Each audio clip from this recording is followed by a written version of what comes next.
नमो भगवते वासुदेवाय। श्रीमद्भागवत पंचम स्कंध अष्टम अध्याय। शुक उवाच शुण राजन सावधाने महानदीरे एक दिने स्नान आह्निक क्रिया सारी भरत गोविंद सुमरी तिनि मुहूर्त जले रही एकांते विष्णुंकु भजई तक्षणे देखे महिपाल हरिणी होई तृषाकूल मिलिला जलाशय तीरे जल पियई शेष धीरे एमंत समय राजन शुभिला सिंहर गर्जन डेइला मृगेन्द्र भयरे पलाए अति दूरांतरे से मृग बधू जे गर्भिणी जल पियन्ते छन्न पुणी जल पानरे तृषा तार पूर्ण नोहिला नृपवर चारि दिगरे से नयन बुलाई अति छन्न छन्न निकटे सिंह प्राय मणि अति कातरे से हरिणी जलु उठिण धातिकारे डेइला मरण कातरे स्वभावे गर्भ होइथिला से गर्भ जलरे पड़िला गर्भ निपाते खेदमती प्राण तेजिला मृग सती नदीरे देखी मृग बाळ से जे भरत महिपाल मातार मृत्यु तार देखी दयारे अश्रुपूर्ण आखि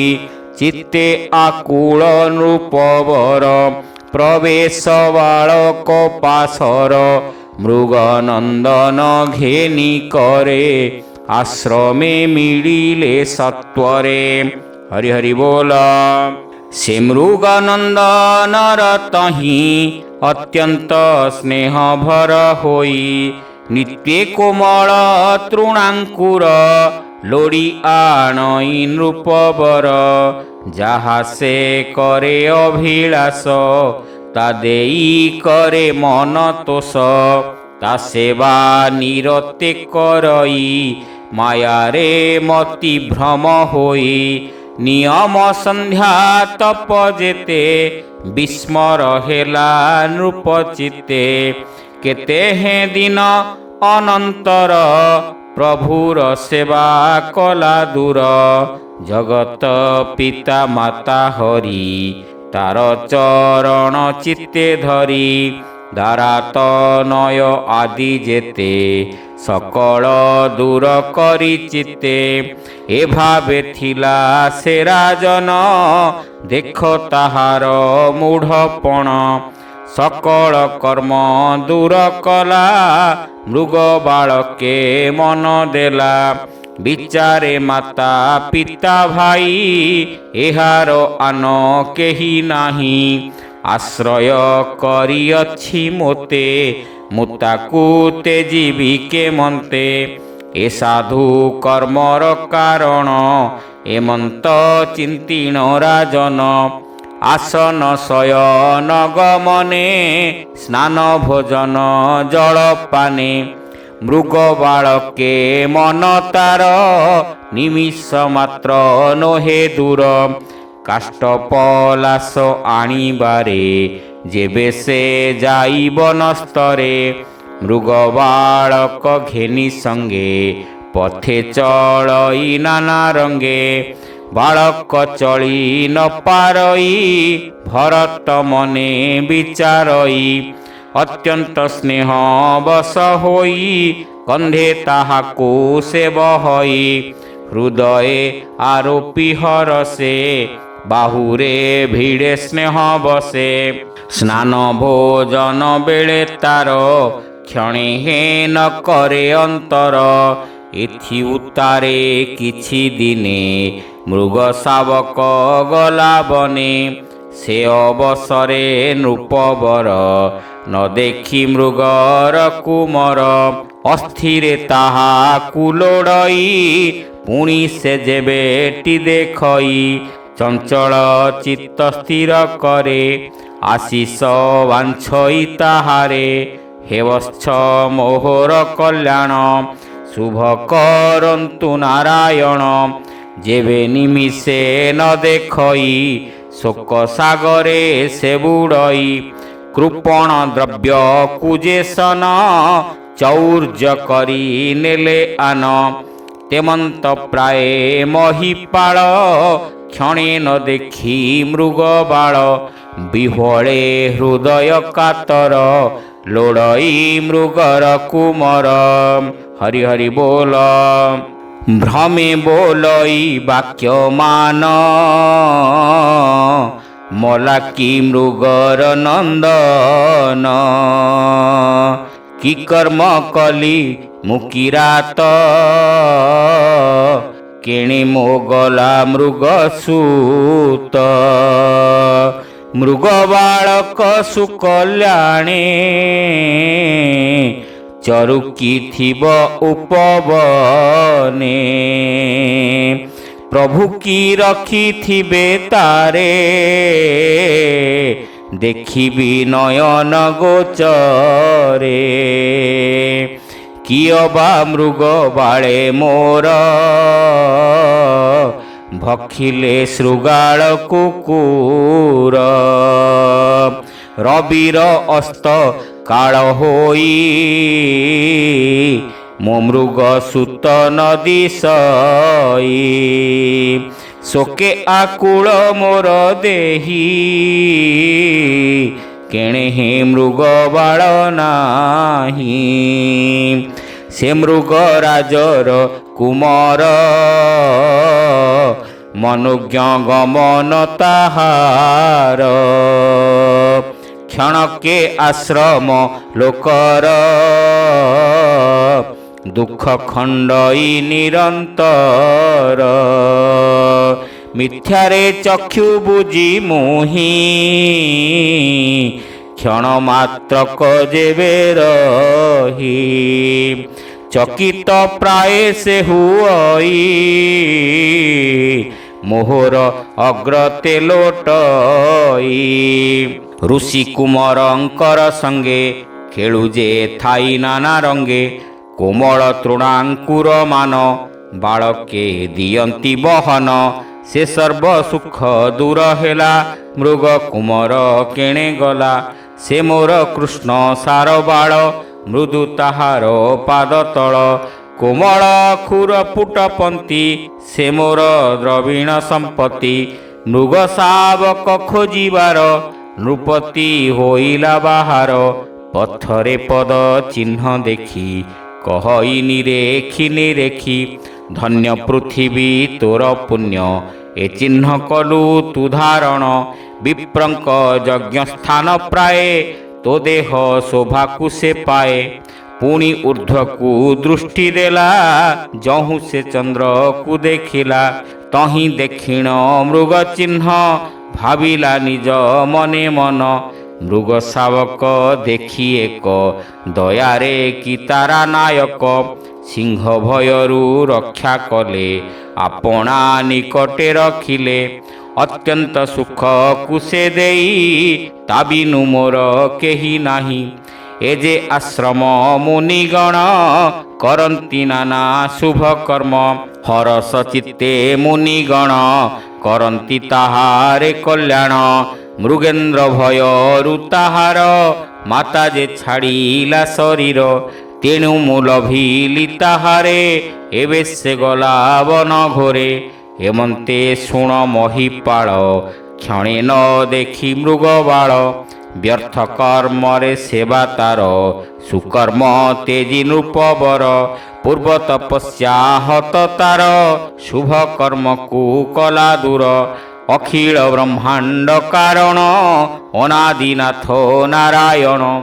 ତାର ଚରଣ ଦୂର କରି, ମୃଗ ବାଳକେ ମନ ଧରି। ମୋକ୍ଷ ପଦକୁ ପ୍ରତିବନ୍ଧ ସେ ମୃଗ ବାଳ ପଶୁ ମନ୍ଦ। ତହିଁ ମମତା ରାଜା କଲା ଯୋଗ ଅଭ୍ୟାସ ନ ଜାଣିଲା। ତାହାକୁ ଥୋଇ ହୃଦାସନେ ଭୁଲିଲା ଜଗତ କାରଣେ। ମୃଗର ଲାଳନ ପାଳନ ଏଣେ ହରଇ ସେହୁ ଦିନ। ଏମନ୍ତେ କେତେ ଦିନ ଗଲା ଆୟୁଷ ଶେଷତା ହୋଇଲା। ଏମନ୍ତେ ଶୁଣ ହେ ରାଜନ କାଳର ହେଲା ସେ ଅଧୀନ। ହରି ହରି ବୋଲ। ସମୀପେ ଦେଖି ମୃଗ ବାଳ ଶୋକରେ ହୋଇଲା ବିକଳ। ପୁତ୍ରର ପ୍ରାୟ ସ୍ନେହ ଭରେ ମନ ଅର୍ପିଲା ତାହାଠାରେ। ଅତ୍ୟନ୍ତ ଶୋକ କରି ମନେ ପ୍ରାଣ ଛାଡ଼ିଲା ତତକ୍ଷଣେ।